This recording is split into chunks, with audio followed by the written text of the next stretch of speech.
बोलो जयकारा बोल मेरे श्री गुरु महाराज की जय। बोलो साचे दरबार की जय। बोलिए श्री कार्तिक महात्म्य की जय। एकादश अध्याय। एक दिन देवऋषि नारद जी ने श्री वेद व्यास जी से पूछा, हे व्यास जी, ब्रह्मचारी, गृहस्थ, वानप्रस्थी और सन्यासी, इन चारों आश्रमों में गृहस्थ आश्रम को ही क्यों सर्वश्रेष्ठ माना गया है? इस बारे में जानने की मेरी प्रबल इच्छा है।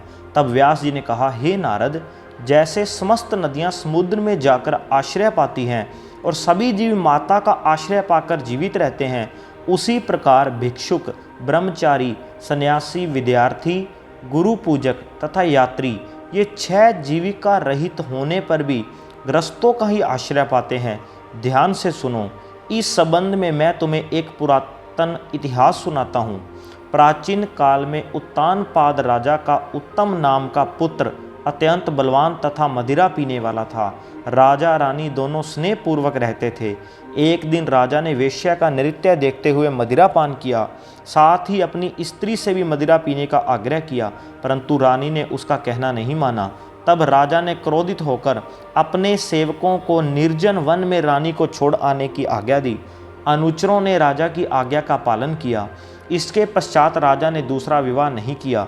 रानी के वियोग को सहन करते हुए राजा प्रजा का पुत्र के समान पालन करने लगा।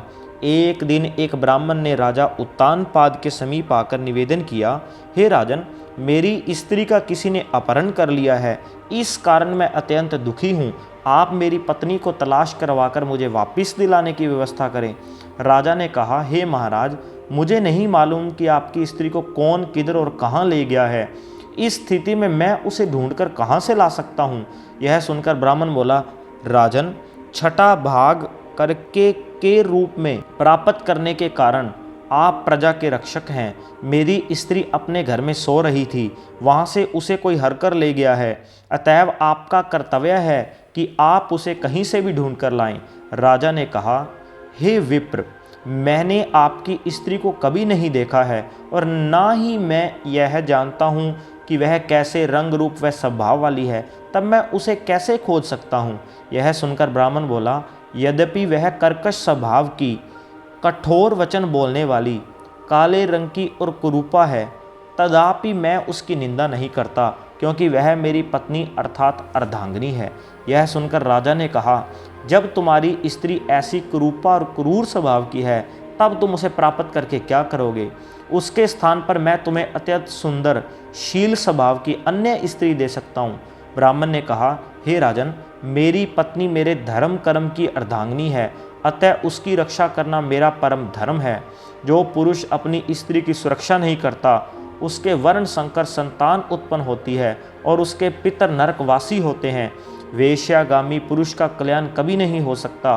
और जो मनुष्य ऋतु काल के पश्चात अपनी स्त्री से सहवास नहीं करता, उसके पितर 1 मास तक उसके रुधिर में तैरते हैं। ब्राह्मण के ऐसे वचन सुनकर राजा अपने शस्त्रास्त्र लेकर और रथ पर सवार होकर उस स्त्री को खोजने चल दिया। कुछ दूर जाकर उसने एक आश्रम देखा, जिसमें एक महान तपस्वी कुशा के आसन पर विराजमान थे। राजा को आश्रम में आया देखकर भी ऋषि ने उसका कोई आदर सत्कार नहीं किया। ऋषि कहने लगे, मैं जानता हूँ कि तुम राजा उत्तानपाद के पुत्र हो, मगर यहाँ किस कारण आए हो? राजा ने कहा, हे मुने, एक ब्राह्मण के घर से कोई उसकी स्त्री को हरकर ले गया है। मैं उसी की खोज में इधर आया हूँ, मगर न तो आपने मुझे अर्घ्य दिया और न ही किसी प्रकार का आदर सत्कार किया। इसका क्या कारण है?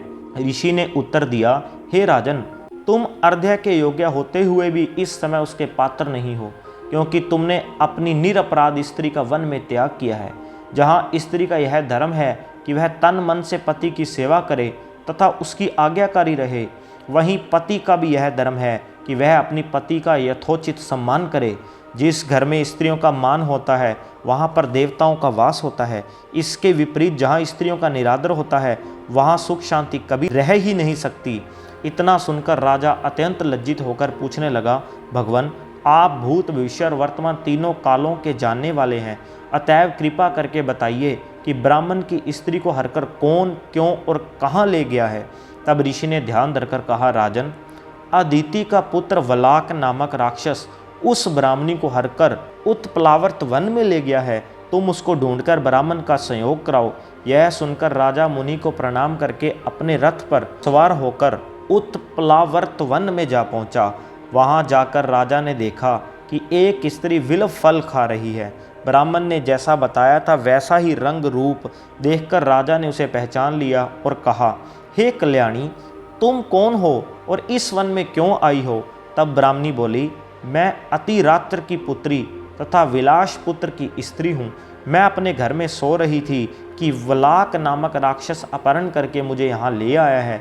यहाँ लाने के बाद उसने न तो मुझे किसी प्रकार कष्ट दिया है और न मेरा अस्तित्व नष्ट करने का प्रयत्न किया है।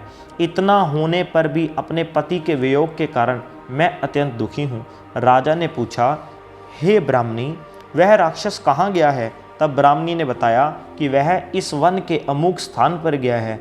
जब राजा ब्राह्मणी द्वारा बताए स्थान पर पहुंचा तो राक्षस देखते ही राजा के चरणों में गिरकर बोला, राजन, मेरे लिए क्या आज्ञा है? तब राजा ने कहा, अरे निशाचर, तू ब्राह्मणी को हरकर क्यों लाया है? यदि तू इसके साथ विवाह करना चाहता है तो यह अत्यंत कुरूपा है, और यदि तेरी खाने की इच्छा हो तो वैसा कह।